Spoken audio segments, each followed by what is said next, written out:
தீனைகள் பெற்றவரே வாழ்ந்தயம் இறந்தவரே தீனைகள் பெற்றவரே ஒருவற்றும் முத்தவரே உயர்ந்த உள்ளம் கொண்டவரே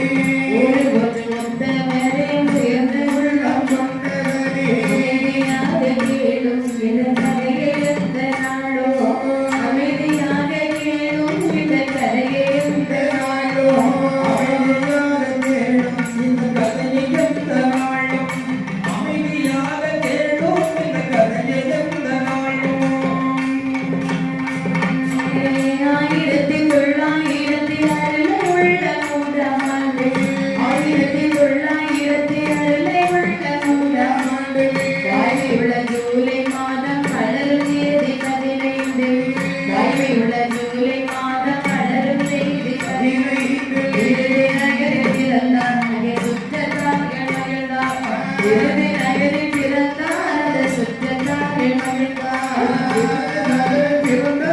சுத்த